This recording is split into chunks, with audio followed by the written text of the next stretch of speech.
अस्सलाम वालेकुम class. Today our topic of discussion is small intestines. हमने शुरू से लेकर स्टमक तक के ऑलरेडी टॉपिक डिस्कस कर चुके थे, जिसमें हमने फेरिंग्स, उसके अलावा फेरिंग्स को पढ़ा, स्टमक्स को पढ़ा। आज जो हमने स्टडी करना है वो है स्मॉल इंटेस्टाइन्स।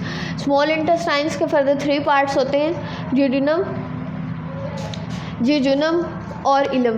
सबसे पहले हम ड्यूडेनम को स्टडी करते हैं कि ड्यूडेनम जो है वो स्मॉल इंटेस्टाइन्स का फर्स्ट पार्ट होता है और ये 10 इंच जो है इसकी लेंथ होती है, ठीक है। 25 सेंटीमीटर ड्यूडेनम की लेंथ होती है। ये जो ड्यूडेनम है ये एलिमेंट्री कैनाल का पार्ट होता है और way more digestive process occur, mostly digestive process जो है वो इस पार्ट में अकर हो जाता है, ठीक है। इस ड्यूडेनम के पार्ट में स्मॉल इंटेस्टाइन का जो फर्स्ट पार्ट होता है। अब जो हमने फूड ली होती है उस फूड की ड्यूडेनम के अंदर 3 जो है ना मिक्सिंग होती है 3 डिफरेंट सिक्रीशन से। 3 तरह की डिफरेंट सिक्रीशंस होती हैं इस पार्ट के अंदर और फूड की उन 3 सेक्रेशंस के साथ मिक्सिंग होती है। सबसे पहली सिक्रीशंस कौन सी होती है? बाइल। आपको पता है कि जो बाइल होते हैं ये लीवर सिक्रीट करता है, ये सिक्रीशन लीवर की होती है। अब यहाँ पे लीवर ने सिक्रीशंस की, बाइल कहाँ है? स्मॉल इंटेस्टाइन्स के फर्स्ट पार्ट में। अब जो हमने फूड ली वो इस बाइल की सिक्रीशंस के साथ मिक्स होगी, तो इसका फंक्शंस क्या होता है बाइल्स का कि ये हमारी फूड के अंदर जितनी भी लिपिड्स मौजूद होती हैं उसको डाइजेस्ट कर लेती है। सेकेंड जो सिक्रीशंस होती है वो है पंक्रियाटिक जूस की। नेम से ही रिप्रेजेंट हो रहा है पंक्रियाटिक जूस, तो रिलीज़ कौन कर रहा है? पंक्रियास रिलीज कर रहा है, ठीक है। और इसमें होता क्या है कि पंक्रियाटिक जूस के अंदर एक तो ट्रैप्सिन्स मौजूद होती हैं, पंक्रियाटिक अमाइलेज मौजूद होता है और लाइपेज मौजूद होती हैं। ये 3 तरह की चीज़ें जो हैं वो इन पंक्रियाटिक जूस के अंदर मौजूद होती हैं। Trypsin, pancreatic amylase and lipase, ये 3 चीज़ें इसके अंदर मौजूद होती हैं। अब जब हमारी फूड जो हमने ईट की वो पंक्रियाटिक जूस के साथ मिक्स होगी तो होगा क्या कि प्रोटीन, कार्बोहाइड्रेट एंड लिपिड की डाइजेशन होगी यहाँ पे, ठीक है। इन पंक्रियाटिक जूस की सिक्रीशन से हमारी फूड के अंदर जितनी भी कार्बोहाइड्रेट्स थी, लिपिड्स थी, प्रोटीन थी, वो सारी की सारी क्या हो जाएंगी? डाइजेस्ट हो जाएंगी। और बाइल्स जो लीवर ने सिक्रीशन की उसमें किसकी सिक्रीशन डाइजेशन हो जाएगी? लिपिड की। बाइल लिपिड की डाइजेशन करेगा और पंक्रियाटिक जूस कार्बोहाइड्रेट, प्रोटीन और लिपिड्स इन तीनों की डाइजेशन करेगा। थर्ड वन सिक्रीशन जो होती है वो होती है इंटेस्टिनियल जूस, ठीक है। इंटेस्टिनियल जूस उसके नाम से रिप्रेजेंट हो रहा है इंटेस्टाइन्स, कि वो सिक्रीशन जो इंटेस्टाइन की वॉल सिक्रीट करती हैं वो क्या कहलाती हैं? इंटेस्टिनियल जूस कहलाती हैं। अब इनका फंक्शन क्या होता है? इनके अंदर एंजाइम्स मौजूद होते हैं। इंटेस्टिनियल जूस के अंदर एंजाइम मौजूद होते हैं जो कम्प्लीटली डाइजेशन करते हैं फूड की, मतलब फूड जो हमने ली है उसकी कंप्लीट डाइजेशन करते हैं। ये पार्ट था हमारा स्मॉल इंटेस्टाइन का फर्स्ट पार्ट ड्यूडेनम, जिसके अंदर हमने कहा ये 10 इंच होता है। ये एलिमेंट्री कैनाल का एक पार्ट होता है जहाँ पे फूड की डाइजेशन होती हैं। इसके अंदर 3 तरह की सिक्रीशंस रिलीज़ होती हैं, bile secretion, pancreatic juice and intestinal juice. Bile liver secrete करता है और उसका फंक्शन क्या होता है कि ये प्रोटीन की डाइजेशन करती हैं, उसके लिपिड्स की थोड़ी डाइजेशन करती है। उसके अलावा पंक्रियाटिक जूस था, इसके अंदर हमने कहा पंक्रियाटिक जूस के अंदर ट्रिप्सिन्स मौजूद होती हैं और लाइपेज मौजूद होते हैं और पंक्रियाटिक अमाइलेज मौजूद होती हैं। इनका क्या फंक्शन होता है पंक्रियाटिक जूस का कि ये कार्बोहाइड्रेट, लिपिड्स एंड प्रोटीन इन सब की डाइजेशन करता है। इंटेस्टिनियल जूस जो इंटेस्टाइन्स की वॉल सिक्रीट्स करती हैं वो क्या कहलाता है? इंटेस्टिनियल जूस कहलाते हैं। और इनके अंदर एंजाइम्स मौजूद होते हैं और एंजाइम्स का क्या फंक्शन होता है? ये कंप्लीट डाइजेशन करते हैं फूड की। सेकेंड वन पार्ट जो है स्मॉल इंटेस्टाइन का वो है जिजुनम। जिजुनम जो है ये सेकंड पार्ट होता है। जैसे ही ड्यूडेनम का पार्ट एंड होता है वहाँ से जिजुनम स्टार्ट हो जाती है और इस 2.4 मीटर लॉन्ग होती है ये। इसका फंक्शन क्या होता है कि ये इस ड्यूडेनम के अंदर जितने भी फूड की डाइजेशन हुई, उसके अलावा जो अनडाइजेस्टेड पार्टिकल्स रह गए ये उनकी डाइजेशन करेगी। मतलब हमारी खुराक के अंदर जितनी भी कार्बोहाइड्रेट, प्रोटीन या लिपिड्स रह गई जो डाइजेस्ट नहीं हुई, उसे ये पार्ट डाइजेस्ट करता है। थर्ड वन पार्ट जो है वो इसका है इलम। जैसे ही ड्यूडेनम ख़त्म होती है, इलम स्टार्ट हो जाती है। लास्ट वन पार्ट होता है स्मॉल इंटेस्टाइन का, और इसके 3.5 मीटर ये लॉन्ग होता है। अब इसका फंक्शन क्या होता है कि ये फूड की एब्जॉर्प्शंस करता है।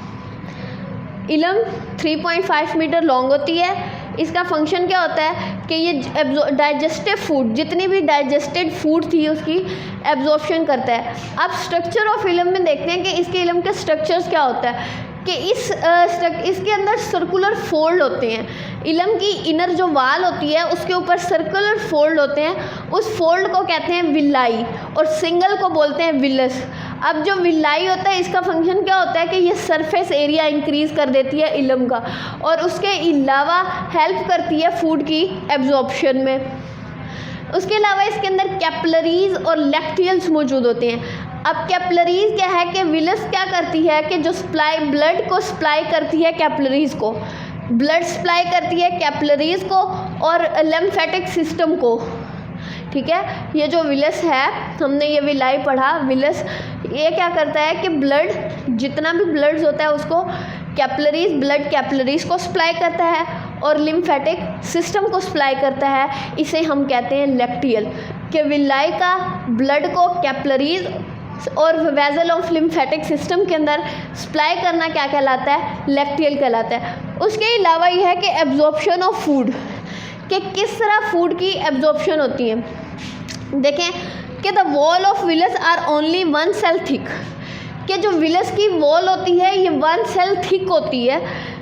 डाइजेस्टेड मॉलिक्यूल, कौन से digested molecule? Simple digested molecules कौन से होते हैं? शुगर, अमाइनो एसिड्स, ये एब्जॉर्ब होते हैं intestine into the blood capillary present in the villi. अब जो हमने फूड ली उसके अंदर जितने भी सिंपल मॉलिक्यूल थे, शुगर और अमाइनो एसिड, डाइजेस्टेड मॉलिक्यूल थे। कौन से थे? शुगर और अमाइनो एसिड। वो एब्जॉर्ब कहाँ हुए? अमाइनो एसिड में। अमाइनो एसिड में एब्जॉर्ब होने के बाद वो कहाँ चले गए? ब्लड कैपिलरीज में। ब्लड कैपिलरीज कहाँ थी? विलाई के अंदर। ठीक है, हमने यही कहा ना कि विलाई, और विलाई क्या करती है? ब्लड सप्लाई करती है कैपिलरीज को। अब ये कैपिलरीज मौजूद कहाँ होती हैं? विलाई के अंदर। अब जितनी भी सिंपल डाइजेस्टेड फूड थी, यानी कि शुगर और अमाइनो एसिड, इंटेस्टाइन में वो डाइजेस्ट हुए। डाइजेस्ट होने के बाद वो कैपिलरीज में चले गई, वो उन कैपिलरीज में चले गए। कहाँ थी ये कैपिलरीज? जो विलाई के अंदर मौजूद थी।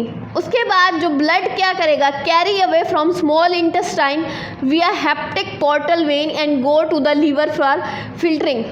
अब जो ब्लड इन कैपिलरीज में आया था, विलाई से कहाँ आया था? इन कैपिलरीज में। अब ये कैपिलरीज क्या करेंगी? ब्लड को विलाई से दूर ले जाएंगी और हेप्टिक पोर्टल यानी कि लीवर के पार्ट में हेप्टिक पोर्टल में ले जाएंगी, और वहाँ पे क्या होगी? उस ब्लड की फिल्ट्रेशन होगी। अब फिल्टरिंग में क्या होगा कि जो टॉक्सिन मटेरियल मौजूद होता है उसको रिमूव कर लेंगे, और जो एक्स्ट्रा फूड होती है उसको स्टोर कर लिया जाता है। उसके बाद जो फैटी एसिड एंड ग्लिसरॉल है वो एब्जॉर्ब होती हैं विलाई के अंदर, which carry them to the main lymphatic duct, और उसके बाद वो ब्लड स्ट्रीम के अंदर चले जाते हैं। हमने ये कहा कि जितनी भी फूड हमने ली, एब्जॉर्प्शन हो रही है ना, एब्जॉर्प्शन ऑफ फूड, कि फूड हमने ली, हमारे फूड के अंदर जितने भी सिंपल मॉलिक्यूल्स थे लाइक शुगर और अमाइनो एसिड, उनकी इंटेस्टाइन के अंदर डाइजेशन हुई। डाइजेशन होने के बाद वो कहाँ आ गए? विलाई में। विलाई से कहाँ चले गए? ब्लड कैपिलरीज में। अब कैपिलरीज क्या करती हैं? उस ब्लड को विलाई से दूर ले जाती हैं, हेप्टिक पोर्टल वेन यानी कि लीवर के अंदर ले जाती हैं। लीवर में उस ब्लड की क्या होती है? फिल्ट्रेशन होती है। फिल्टर होने के बाद जो टॉक्सिन मटेरियल होते हैं वो रिमूव कर दिए जाते हैं, और जो एक्स्ट्रा फूड होती है वो स्टोर कर ली जाती है। इसके अलावा जो ग्लिसरॉल्स वगैरह होती हैं वो विलाई से कहाँ जाती हैं? लिम्फेटिक वेसल में। यहाँ पे उनकी लिम्फेटिक वेसल में फिल्ट्रेशन होती है। फिल्ट्रेशन होने के बाद वो कहाँ चली जाती हैं? ब्लड स्ट्रीम के अंदर चली जाती हैं। इसके अलावा जो हमने कल टॉपिक पढ़ा था स्टमक वाला, पेज नंबर 161 के ऊपर, उसमें एक रेड बॉक्स है वो भी आपने करना है, जिसमें गैस्ट्रिन की जो है वो डेफिनेशन है। देखें कि some quantity of gastric juice is always present in stomach, कि स्टोमक के अंदर गैस्ट्रिक जूस की हमेशा जो है वो क्वांटिटी मौजूद होती है। When bite in oral cavity brain send a message stomach wall to secrete some gastric juice. जब हम ओरल कैविटी के थ्रू कोई चीज़ बाइट करते हैं तो हमारा ब्रेन क्या करता है, मैसेज सेंड करता है स्टमक को कि वो स्क्रीट करे कुछ गैस्ट्रिक जूस। अब व्हेन फूड रीच, अब जब हमारी खुराक स्टमक में पहुंचती है तो गैस्ट्रिक जूस रिलीज होता है according to need. If there is a little और no protein of food stomach does not secrete the more gastric juice.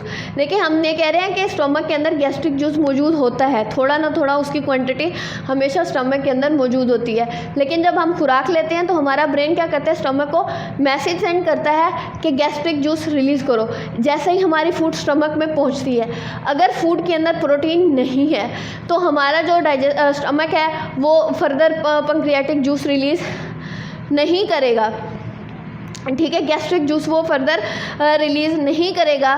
लेकिन अगर प्रोटीन हमारी फूड के अंदर है तो फिर क्या करेगा, स्टोमक गैस्ट्रिक जूस को स्क्रीट करेगा। इस केस में जो गैस्ट्रिक जूस पहले से प्रेजेंट होता है वो क्या करती है, डाइजेशन करती है प्रोटीन की, और उसके अलावा उसके अंदर जो पेप्टाइड्स मौजूद होते हैं उनकी।